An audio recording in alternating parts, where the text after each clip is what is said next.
Hello and welcome back for another Fast Freight 5, sponsored by Ceresys, now part of Global Trans, the transportation management solutions company.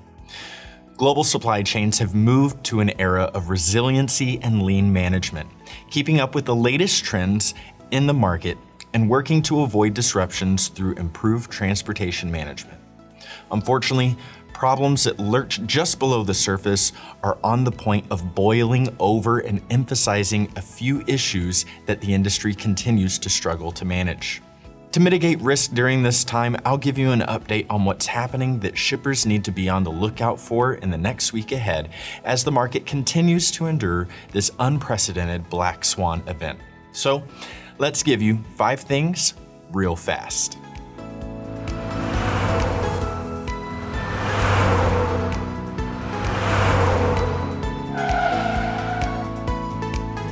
Number 1, a quick review of spot rate market.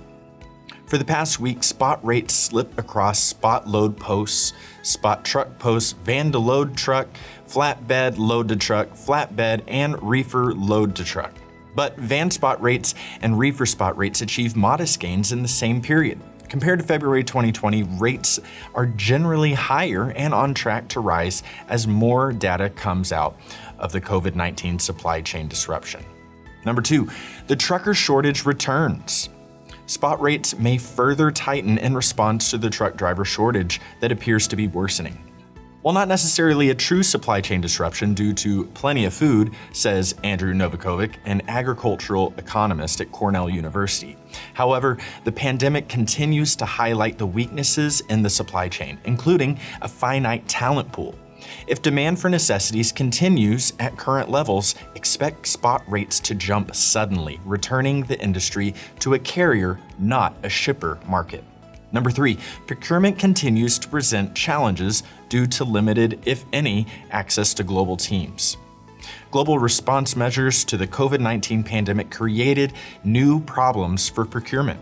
As the Black Swan Event unfolds, protecting supply chains and management of procurement leads to poor visibility and trouble sharing information across global supply chains. Thus, the reaction of individual companies has been purely reactive and uncoordinated, resulting in greater disruption to the supply chain.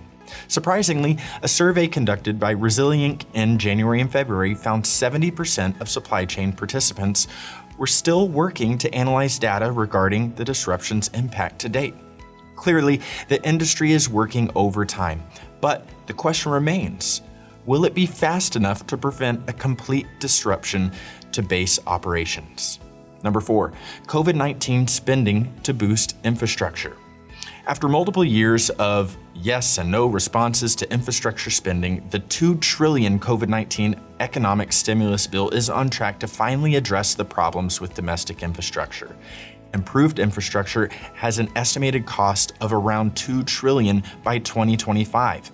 And as inventory replenishment continues to dominate supply chain conversations, infrastructure improvements will naturally lead to better mileage for trucks and improve the industry.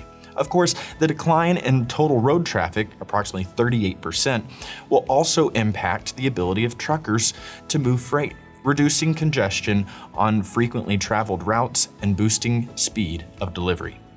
And number 5, realization that it's time to rethink the crisis management plan. Effective crisis management is the only way to avoid complete supply chain disruption. While companies have avoided diversifying suppliers and vendors for years, the events of the global COVID-19 pandemic forced companies to start implementing crisis management plans sooner than anticipated. Unfortunately, the plans fell short of predicted impact.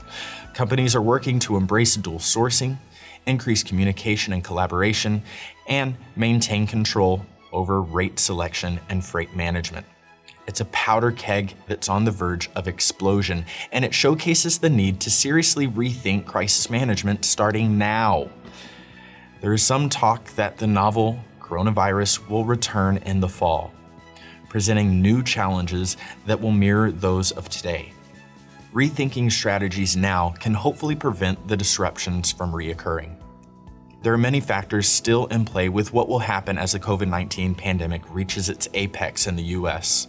Regardless, pharmaceutical companies, Medical suppliers and food logistics experts will need to step up and know what they're facing to succeed. What is your company thinking about as the disruption and crisis continue? Let us know in the comments below. Thanks for watching and have a great week. Hold up, before you go, make sure you hit that subscribe button. You'll get up-to-the-minute info from Fast Freight 5, educational material from Talking Freight, and the best voices in the industry from the Freight Project podcast.